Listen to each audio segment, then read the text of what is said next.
Além de todas essas vantagens que você acabou de ler, o sistema de injeção Motronic 1.5.4 fez com que o motor 2.2 ganhasse mais potência, chegando a 113 CV. Como resultado, melhoraram as arrancadas e, principalmente, as retomadas de velocidade da S10 e da Blazer. Isso tudo é possível graças a um único sistema digital onde estão integrados o sistema de injeção e de ignição. Além de ser mais flexível e versátil, esse sistema garante precisão constante durante períodos longos.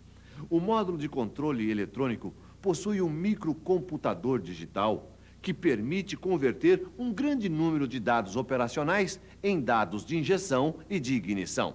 Se você não entendeu muito bem, não se preocupe. Nesta instrução programada, você vai ficar sabendo como funciona o sistema, onde estão localizados os componentes e como fazer a sua substituição.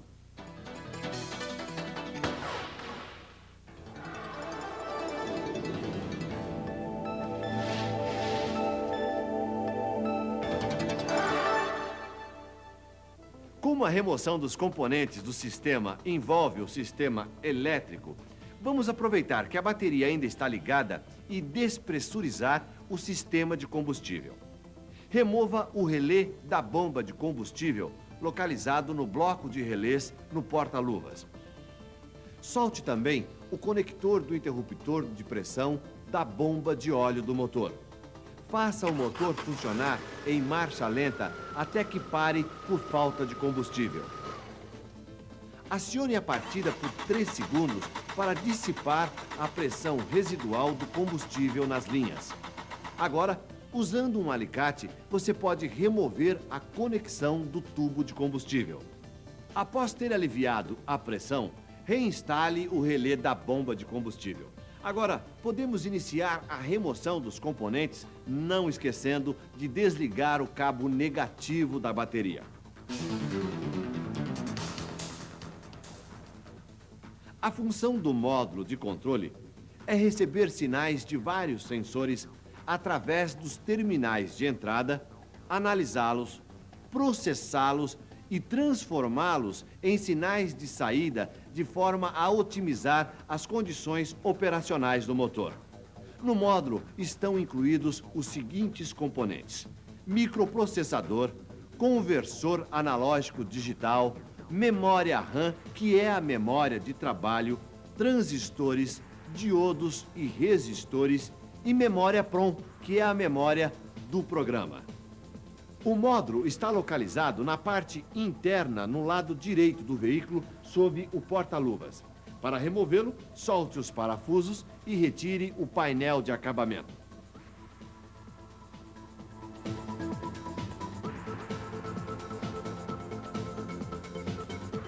Desligue os conectores elétricos e remova o módulo.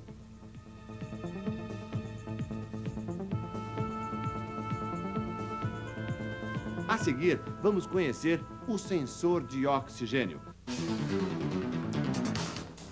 Também conhecido como sensor lambda, sua função é informar ao módulo a quantidade de oxigênio dos gases de escapamento.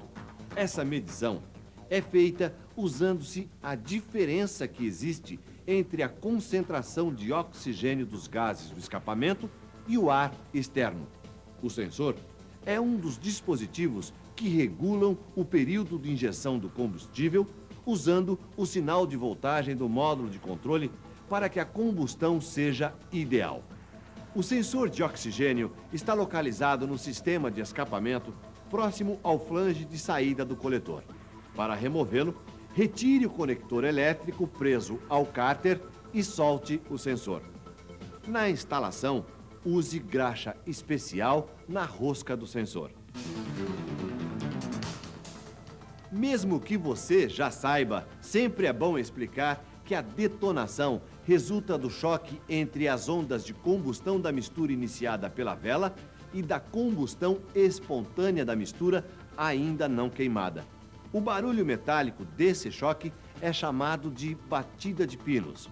Ele detecta a detonação e envia um sinal para ser avaliado pelo módulo de controle, que faz retardar em passos de 3 graus o ângulo para a próxima ignição do cilindro afetado e mantém esse retardo até que não haja reconhecimento de detonação naquele par de cilindros. A seguir, o sistema Motronic 1.5.4 faz avançar o ângulo de ignição em passos de 0,75 graus até que haja novo reconhecimento de detonação. O sensor de detonação está instalado entre o segundo e o terceiro cilindro do motor. Para removê-lo, basta soltar o conector elétrico e o parafuso. Na instalação, consulte o manual de reparações para saber o ângulo correto e o torque do parafuso, pois isso é muito importante para o bom funcionamento do sensor. Como o próprio nome diz, esse sensor fornece ao módulo de controle as informações sobre a velocidade do veículo. O ECM utiliza essas informações para identificar condições para marcha lenta e a necessidade de ativar ou desativar o corte de combustível e o empobrecimento da mistura nas condições de desaceleração. O sensor de velocidade está localizado na extensão da caixa de mudanças. Para removê-lo, solte o conector elétrico e desrosqueie o sensor.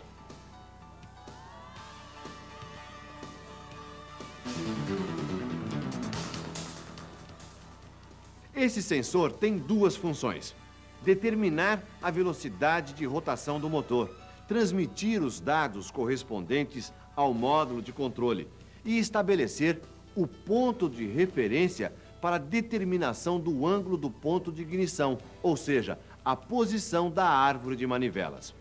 Os impulsos captados pelo sensor são enviados através de uma roda dentada instalada na árvore de manivelas.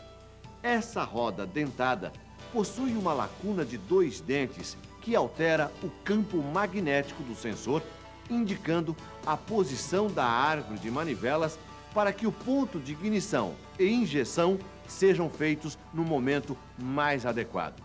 Para remover o sensor da árvore de manivelas, basta soltar o parafuso de fixação. Na instalação, use um vedador novo e, ao encaminhar o cabo, cuidado para não passar por regiões muito quentes ou provocar algum tipo de atrito. Vamos conhecer agora o sensor da posição da válvula de aceleração, o TPS. A função desse sensor é registrar a posição da borboleta de aceleração e transmitir essas informações como dados de carga ao ECM em forma de sinais de voltagem. O sensor TPS está montado na lateral do corpo da válvula de aceleração e é acionado pelo seu eixo. Para remover o sensor, solte o conector elétrico e os parafusos de fixação.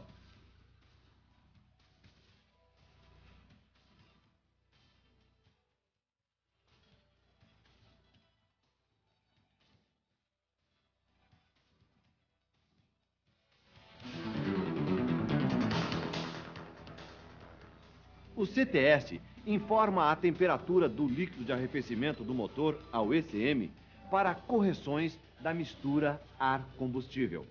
Ele está localizado na válvula termostática e, para sua remoção, basta retirar o conector elétrico e soltar o sensor do seu alojamento.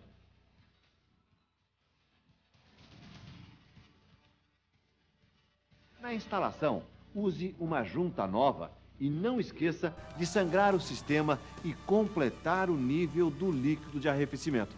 Agora, nós vamos conhecer uma novidade: o sensor de pressão do coletor e temperatura do ar, PAT.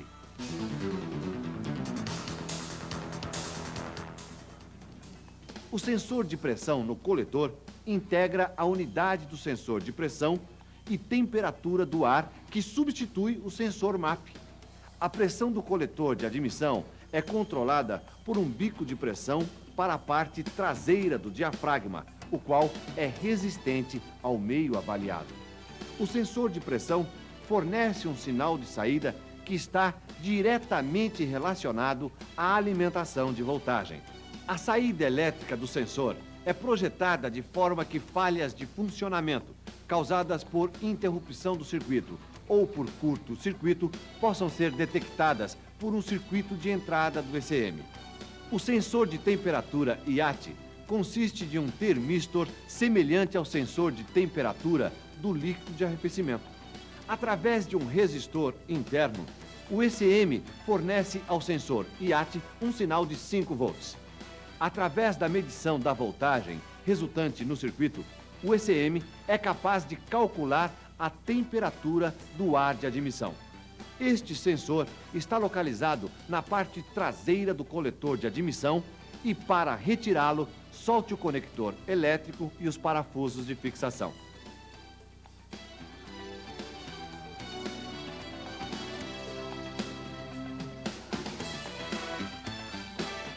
Até agora, nós vimos os sensores e dispositivos que enviam sinais para o módulo de controle eletrônico. A seguir, vamos conhecer os dispositivos que recebem sinais do ECM e que controlam as operações do motor. O grau de abertura da válvula de aceleração é controlado pela válvula IACV para manter a velocidade da marcha lenta constante. Se o módulo de controle detectar uma queda na rotação de marcha lenta, a válvula IACV aumenta o ar através da válvula de aceleração, aumentando o torque do motor para evitar que ele pare. A válvula IACV, juntamente com o módulo de controle, é também responsável pela estabilização da rotação da marcha lenta durante a fase inicial de aquecimento do motor. A válvula IACV está instalada junto ao corpo da válvula de aceleração e, para removê-la, retire o conector elétrico e os parafusos.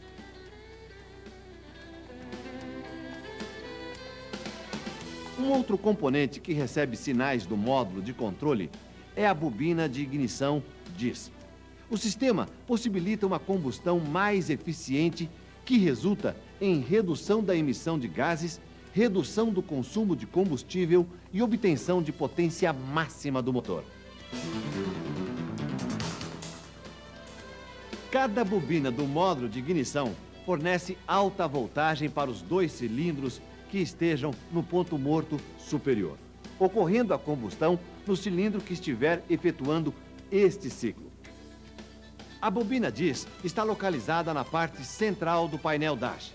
Para removê-la, retire os cabos das velas, desligue o conector elétrico e solte os parafusos de fixação do suporte.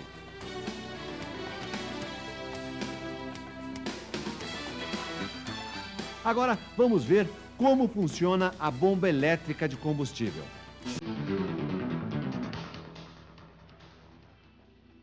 A bomba e o motor elétrico são montados em uma mesma carcaça.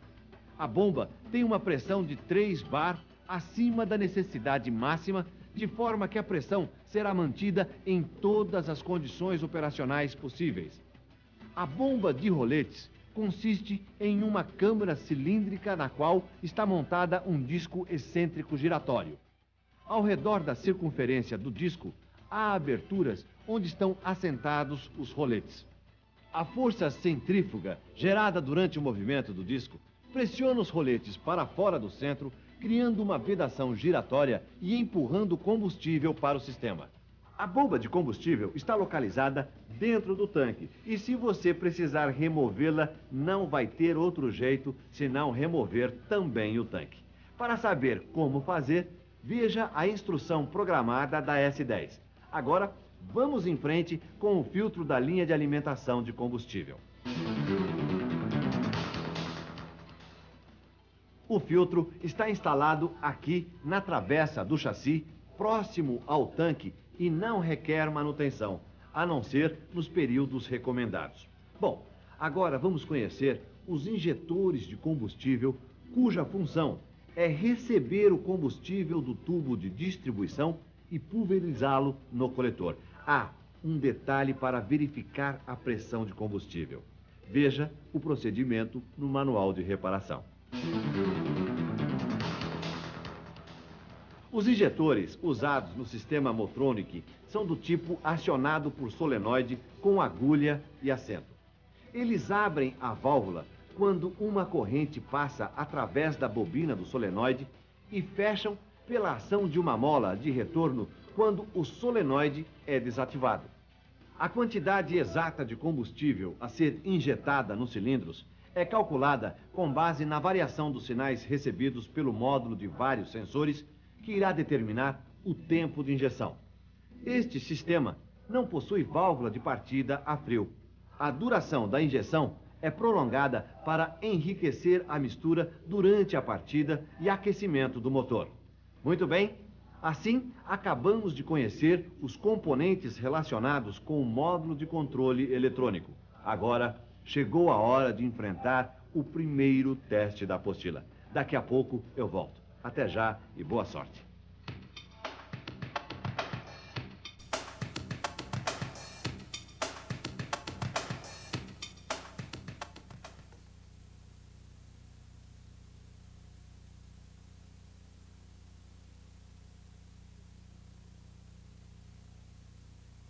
Eu tenho certeza de que você conseguiu acertar mais de 80% das respostas e, portanto, está preparado para seguir adiante com a segunda parte desta instrução programada, que vai tratar da desmontagem de outros componentes que fazem parte do sistema de injeção eletrônica Motronic 1.5.4.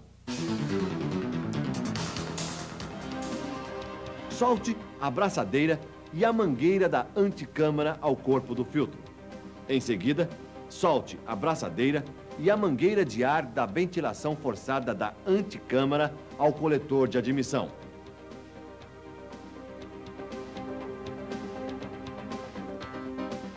Solte os parafusos e remova a anticâmara de ar.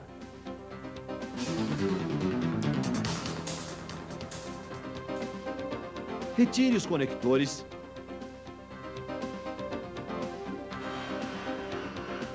Solte as porcas e remova o corpo da válvula de aceleração e sua junta. Solte a mangueira da válvula de vácuo do sistema de evaporação. O sistema Motronic 1.5.4, usado no motor 2.2 da S10 e da Blazer, possui uma válvula chamada EGR, que tem a função de recircular os gases de escapamento. Esse sistema reduz o teor de óxido de nitrogênio dos gases de escapamento que se formam com a temperatura de combustão elevada. A válvula EGR desvia pequenas quantidades de gases de escape para o coletor de admissão. O controle de vácuo é efetuado por uma válvula comandada pelo módulo de controle de acordo com as condições operacionais. A EGR está localizada sobre o coletor de admissão e, para facilitar sua remoção, solte o tubo de ventilação positiva do cárter. A seguir, solte os tubos de vácuo e a válvula de seu suporte.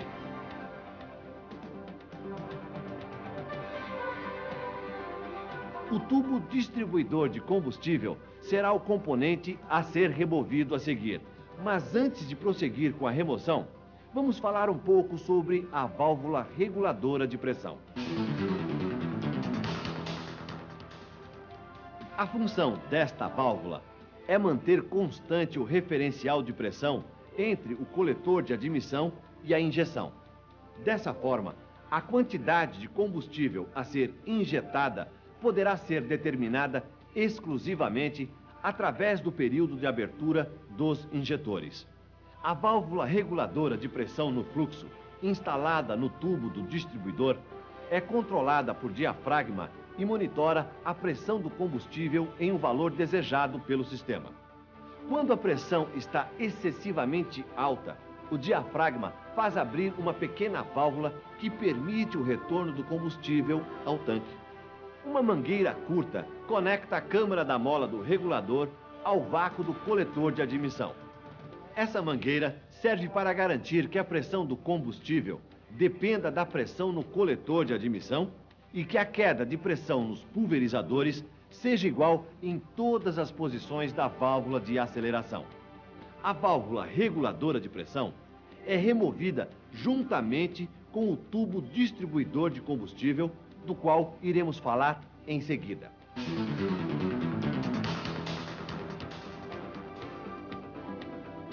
O tubo distribuidor libera combustível de maneira uniforme para todos os injetores e também atua como acumulador. Considerando-se a quantidade de combustível injetado em cada ciclo operacional do motor, seu volume é suficientemente grande para evitar variações de pressão. Os injetores conectados ao tubo distribuidor mantêm a mesma pressão. Além disso, o tubo distribuidor facilita a desmontagem e montagem dos injetores. Para remover o tubo, solte os conectores elétricos dos injetores. Usando um alicate, retire o tubo de retorno, os parafusos de fixação e remova-o do coletor de admissão juntamente com os injetores.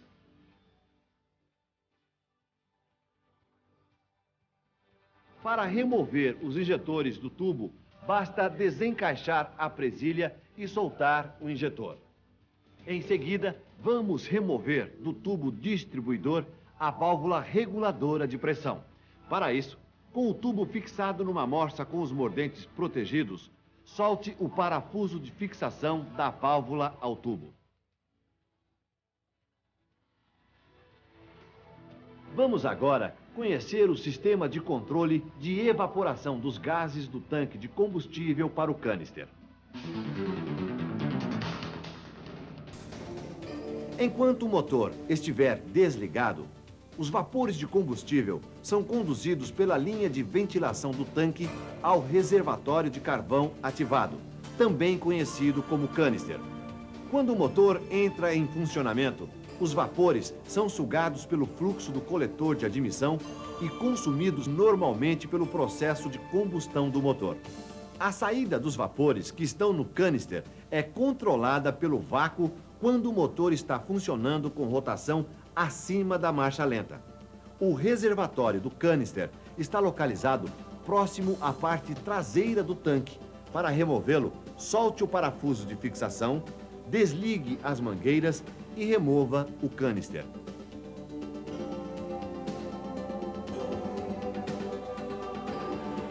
A válvula de controle dos gases é controlada pelo módulo de controle, o qual envia os sinais dependendo das condições de funcionamento do motor. A válvula está instalada na linha de sucção do coletor de admissão.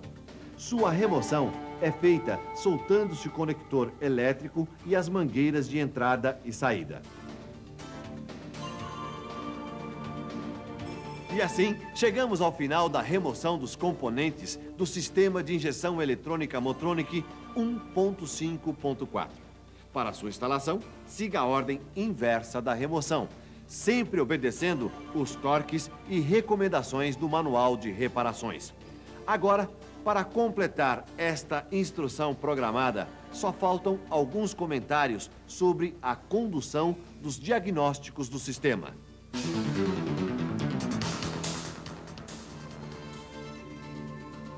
O conector de diagnósticos está localizado sob o painel de instrumentos no lado do motorista. A comunicação entre o módulo de controle e o TEC1 se faz através do terminal 55. Através do TEC1, podemos verificar qual é o código armazenado. Para satisfazer requisitos legais, é necessário que as falhas relacionadas com emissões de poluentes sejam sinalizadas por meio de códigos de piscadas da luz de advertência do motor. A conexão entre o terminal 13 do módulo de controle e o terminal 6 do conector é utilizada para ativar os códigos de piscadas.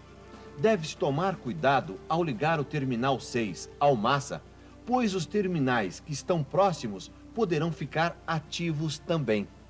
A luz de advertência do motor ilumina-se quando o módulo de controle fecha o circuito da lâmpada de advertência através do terminal 22. A luz sempre se acende quando a ignição é ligada e assim permanece até que o motor entre em funcionamento. Se houver falha relacionada com a poluição no Motronic, a luz permanecerá acesa. Consulte as publicações específicas sobre diagnósticos para informar-se sobre todos os códigos de falhas e descrição de componentes. Lembre-se de que a qualidade de um profissional é medida não apenas pelo que lhe ensinam, mas principalmente pelo que ele procura saber. Com tudo que já vimos nesta fita e lemos na apostila, você está preparado para responder ao segundo teste e ao questionário final. Depois, é só esperar pelo selo de certificação de mais uma instrução programada. Procure ir sempre além. Assim, você estará sempre andando na frente com o Chevrolet.